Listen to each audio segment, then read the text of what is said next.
Hi friends, welcome to Vijay vlogs. Hello అందరికీ. ఈ రోజుల్లో మనం హెల్తీగా ఉండాలంటే మన పాతకాలపు ఆహారాలే బెస్ట్. అందులో మెయిన్‌గా జొన్నలు. సో, జొన్నలతో ఈరోజు మనం హెల్తీగా, ఈజీగా రొట్టెలు ఎలా ప్రిపేర్ చేసుకోవాలో తెలుసుకుందాం. జొన్న రొట్టె రెడీ చేయడానికి హాట్ వాటర్ కావాలి. సో, నేను ఒక 3 మెంబర్స్‌కి జొన్న రొట్టెల్ని ప్రిపేర్ చేస్తున్నాను. దానికోసం ఒక 3 కప్పుల జొన్న పిండినైతే తీసుకున్నాను.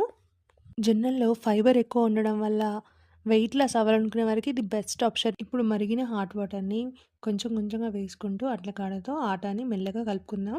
పిండిని ఒకేసారి గోధుమ పిండిలా కాకుండా ఒక 90% వరకు మాత్రమే మనం కలుపుకోవాలి. ఇక్కడ మీరు హాట్ వాటర్‌కి బదులుగా గంజిని కూడా యూజ్ చేసుకోవచ్చు.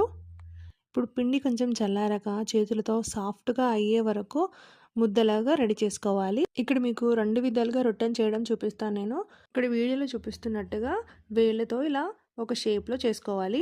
దాని తర్వాత కొంచెం ఆయిల్‌ని తీసుకొని ఒక పాలిథీన్ కవర్‌పై ఉంచుకొని చేత్తోనే మెల్లగా ఈవెన్‌గా స్ప్రెడ్ చేసుకోవాలి. ఇప్పుడు మీ పాన్ ఏ సైజులో ఉందో ఆ సైజులో వచ్చే వరకు ఇలా వీడియోలో చూపిస్తున్నట్టుగా ఈవెన్‌గా స్ప్రెడ్ చేసుకోండి. ఇప్పుడు స్టవ్ మీద పాన్ పెట్టుకొని పెనం మీద మనం తయారు చేసుకున్న రొట్టెని వేసేయాలి. 2 వైపులా మంచి కలర్ వచ్చేలాగా కాల్చుకుందాం.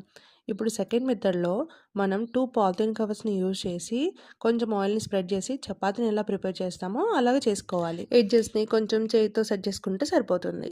అంతే. ఎంతో సింపుల్‌గా, ఈజీగా ఎన్నో హెల్త్ బెనిఫిట్స్ ఉన్న జొన్న రొట్టెని మనం ఇంట్లోనే ప్రిపేర్ చేసుకోవచ్చు. Like, share, subscribe.